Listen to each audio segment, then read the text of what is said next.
Oh, hi! Today I'll be showing you how to make one of my favorite easy breakfasts that's perfect for meal prepping. These protein apple cinnamon muffins are made with TVP. TVP is around 24 grams of protein per dollar, while most vegan protein powders are only 10 to 15 grams per dollar. And if you're worried about the texture of TVP in these muffins, don't be. It ends up with a very similar texture to baked oats. We'll be using Ground Flax as our egg replacement in this recipe. I like it because it's cheap and it's a pretty decent source of protein and fiber. Now we're going to get into the baking part. Make sure to preheat your oven to 350 Fahrenheit or 177 Celsius. If you've cooked it all with TVP, I bet you're dying to know if we're rehydrating TVP for this recipe. Nope!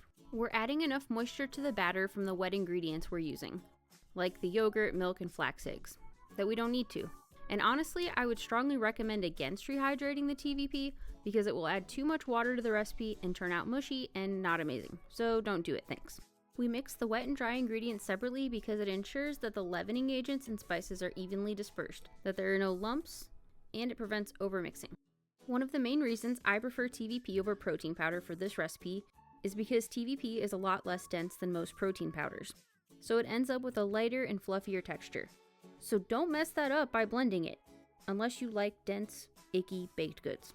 So just to recap, we're not rehydrating the TVP and we're not blending it up.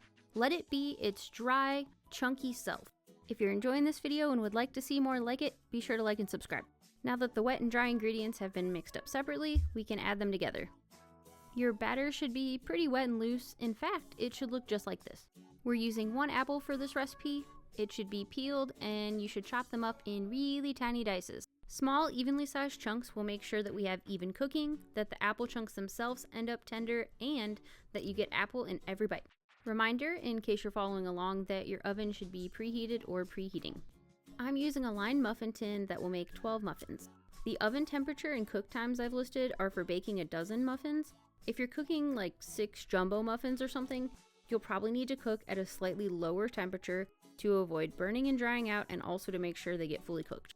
I always end up with a little batter left in the bowl, so I just add more to the ones that look kind of sad. Bake these for around 12 to 15 minutes. These are not the kind of muffins that will ever pass the clean toothpick test. The way I tell if they're done is I test the top to make sure it's fully dry, and I kind of squeeze the sides and make sure it seems solid. If you let them cool for about 15 to 30 minutes, they should firm up quite a bit, and the muffin liner should come off cleanly. This is one of the few recipes where I actually wait for things to cool. If you liked this video and would like to see more easy and quick high protein recipes that you can make at home, even if you're not someone who cooks very often, be sure to like and subscribe. And if you have any recipe ideas for things you'd like to see on this channel, send them my way.